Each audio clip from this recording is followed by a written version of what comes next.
Que la grâce du Seigneur Jésus-Christ, l'amour de Dieu le Père et la communion du Saint-Esprit vous soient donnés à tous. Le texte pour notre méditation est la lecture de l'Évangile de Matthieu, les Béatitudes. À la vue des foules, Jésus monta sur la montagne. Il s'assit et ses disciples s'approchèrent de lui. Puis il prit la parole pour les enseigner. Il dit: Heureux ceux qui reconnaissent leur pauvreté spirituelle, car le royaume des cieux leur appartient. Heureux ceux qui pleurent, car ils seront consolés. Heureux ceux qui sont doux, car ils hériteront la terre. Heureux ceux qui ont faim et soif de la justice, car ils seront rassasiés.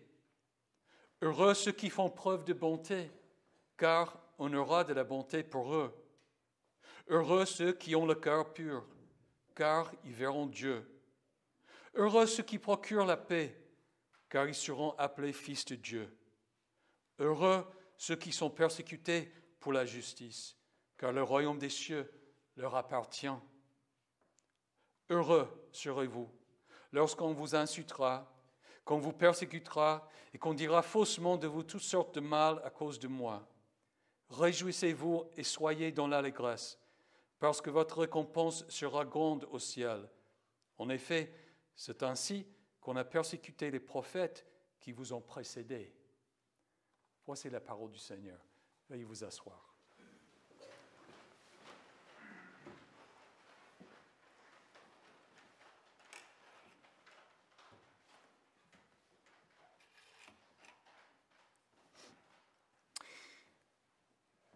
La Toussaint, que nous observons aujourd'hui, est une occasion pour nous souvenir des croyants en Christ qui sont déjà décédés dans la foi.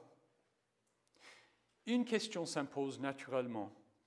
Pourquoi nous souvenir de ces personnes? Une réponse nous est donnée dans l'Épître aux Hébreux, au chapitre 12. Après avoir dressé un bilan imposant d'hommes et femmes de l'Ancienne Alliance qui ont vécu par la foi, l'auteur nous exhorte. Nous donc aussi, puisque nous sommes entourés d'une si grande nuée de témoins, rejetons tout fardeau et le péché qui nous enveloppe si facilement et courons avec persévérance l'épreuve qui nous est proposée. C'est-à-dire, si nous méditons la foi de ces saints, ce qu'ils ont souffert et enduré, et le fait que par la foi, ils ont combattu le bon combat de la foi et terminé la course, nous trouverons la force de persévérer et de garder notre espérance en Christ. Mais quelle est la nature de cette force? Que fait-elle pour nous ou en nous? Une réponse ancienne est que certains des croyants ont mené une vie si exemplaire qu'ils peuvent maintenant supplier Dieu en faveur des vivants, faire des miracles, une guérison par exemple. En fait, certains chrétiens ont attribué à ces saints un pouvoir spirituel qui subsiste dans leurs ossements et dans certains objets qui leur ont été associés. On les appelle les reliques.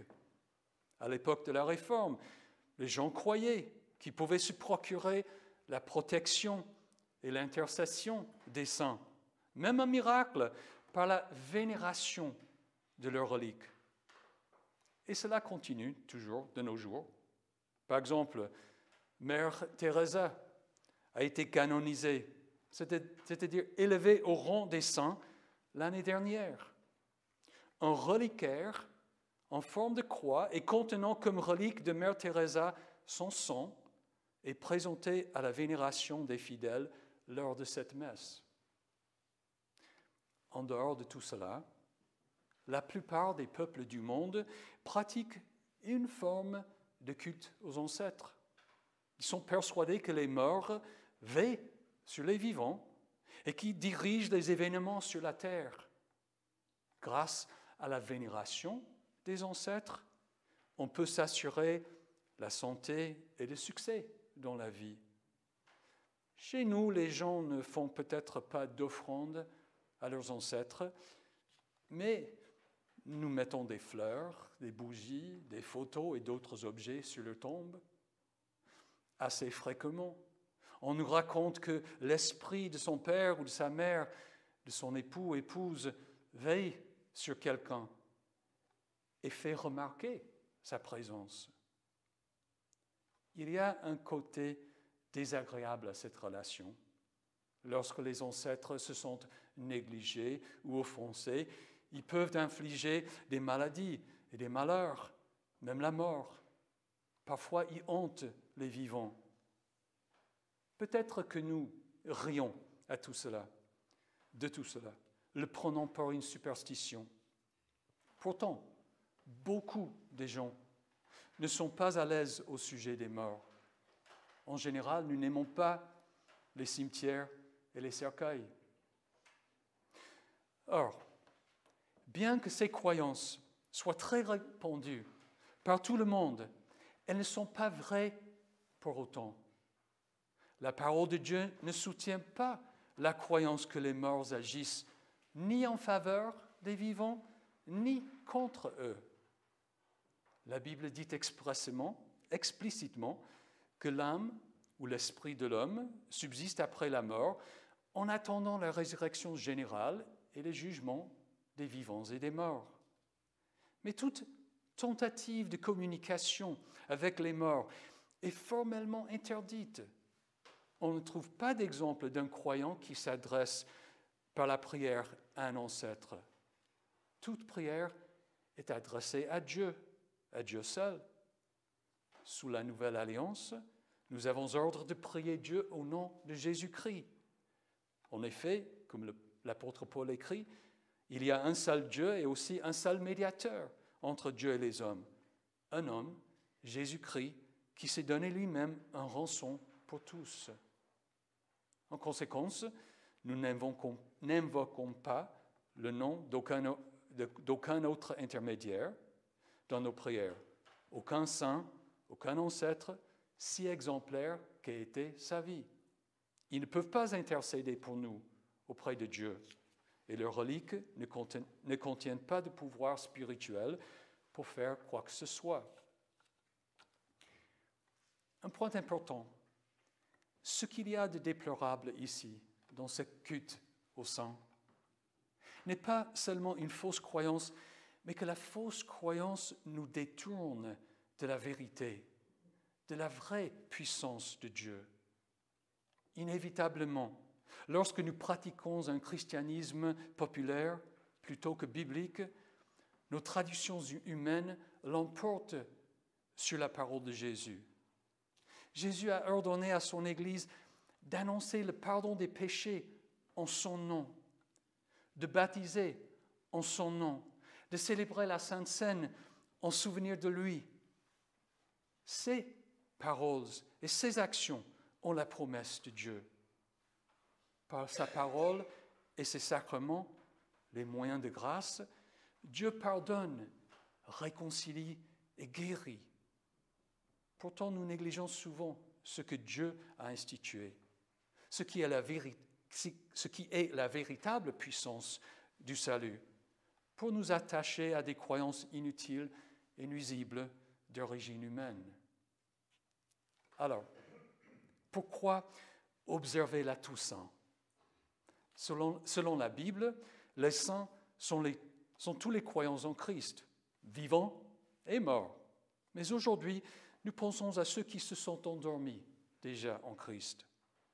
Comment peuvent-ils nous aider à courir avec persévérance l'épreuve qui nous est proposée?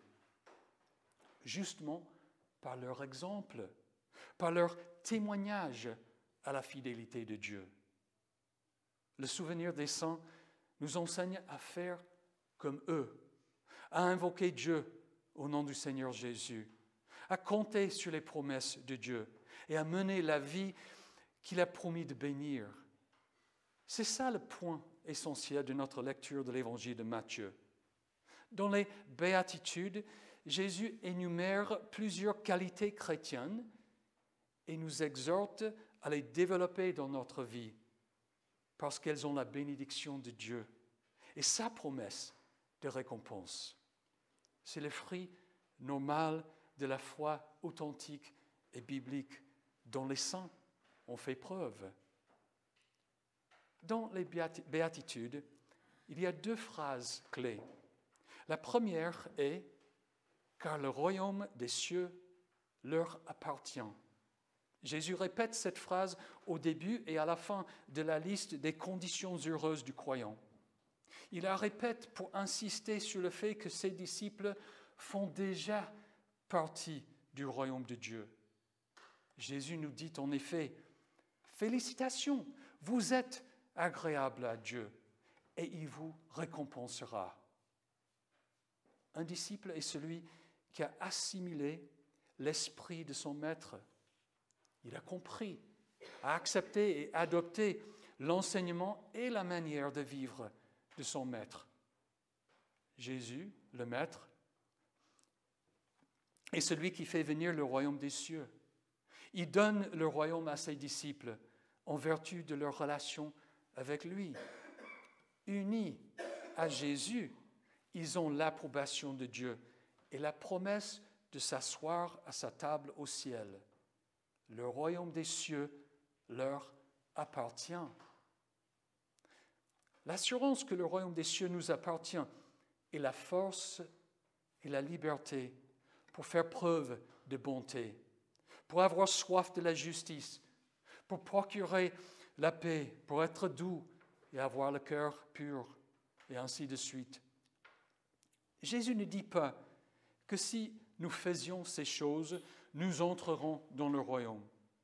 Il parle à ceux à qui appartient déjà le royaume, à ceux qui ont déjà connu le pardon de leurs péchés et la réconciliation avec leur Dieu.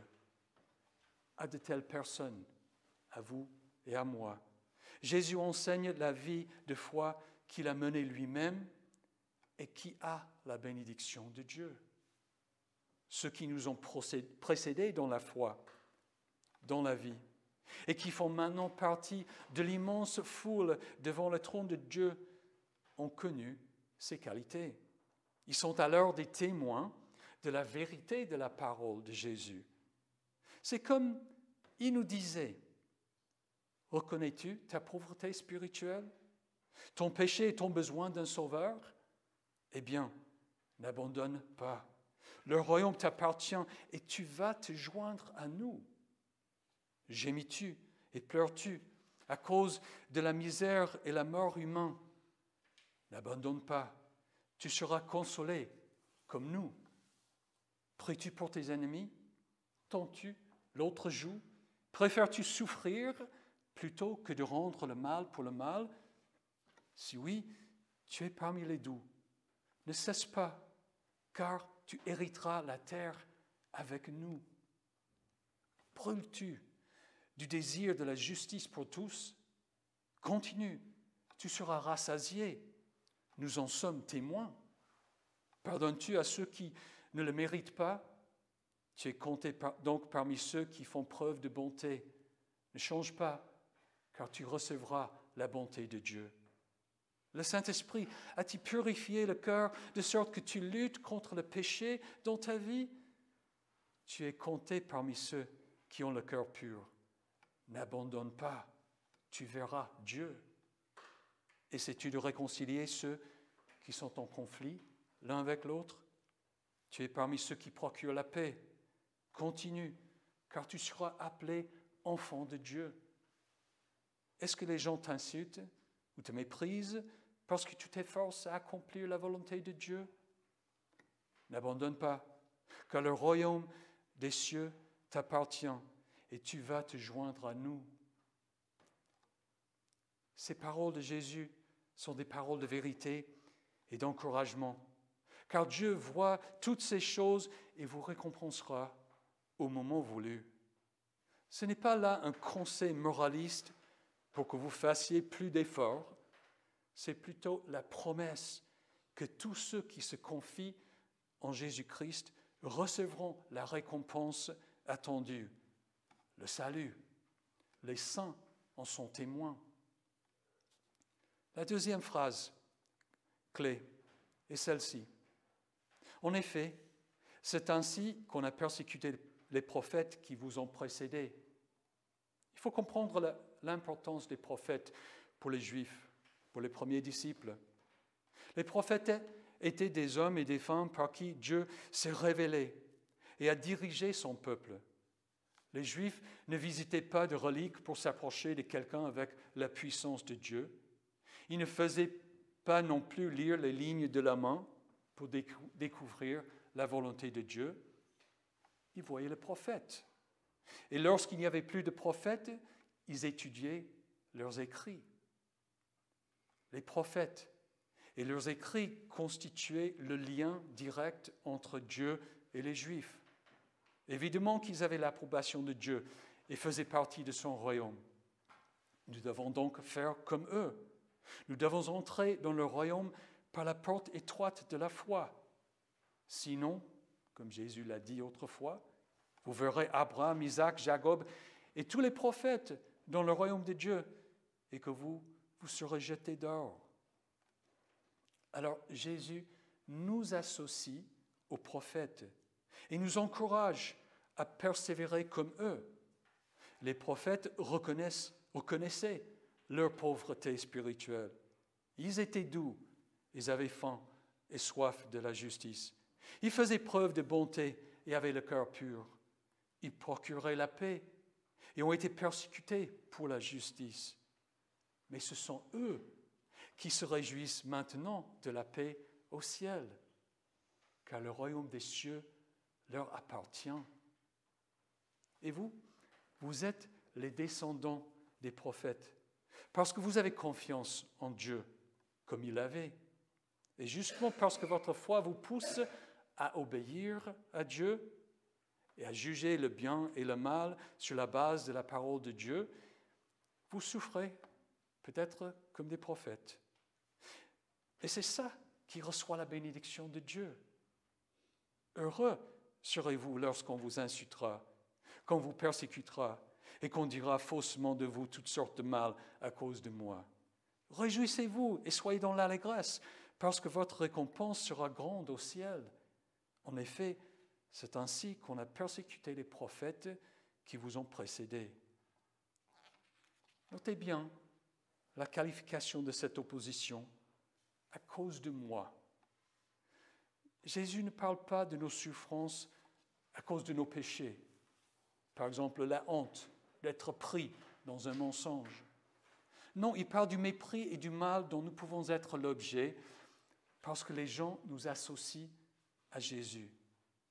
Mais si vous reconnaissez sa puissance et sa gloire, si vous reconnaissez qu'il siège à la droite de Dieu, comme nous venons de le dire tout à l'heure, qui vous a préparé une place dans son royaume et qui reviendra pour juger les vivants et les morts, quel plus grand honneur peut-il y avoir que d'être reconnu pour chrétien? C'est une affirmation que le royaume vous appartient et que vous en bénéficierez pleinement, comme ce fut le cas des prophètes. Alors, ne vous plaignez pas si les non-croyants vous méprisent ou vous maltraitent. Au contraire, réjouissez-vous et soyez dans l'allégresse parce que votre récompense sera grande au ciel. Vous voyez donc, chers frères et sœurs, que ça nous fait du bien de réfléchir aux saints qui nous ont précédés dans la foi et de considérer quel est le bilan de leur vie. Ce n'est pas parce qu'ils ont un pouvoir spécial à nous transmettre si nous faisons appel à eux, mais parce qu'ils attestent la certitude des promesses et des paroles de Dieu, de ce qu'il a fait pour nous en Jésus-Christ. Ils constituent une foule immense de témoins qui nous encouragent à rejeter tout fardeau et le péché qui nous enveloppe si facilement et à courir avec persévérance l'épreuve qui nous est proposée. Que la paix de Dieu, qui dépasse tout ce que l'on peut comprendre, garde votre cœur et vos pensées en Jésus-Christ pour la vie éternelle. Amen.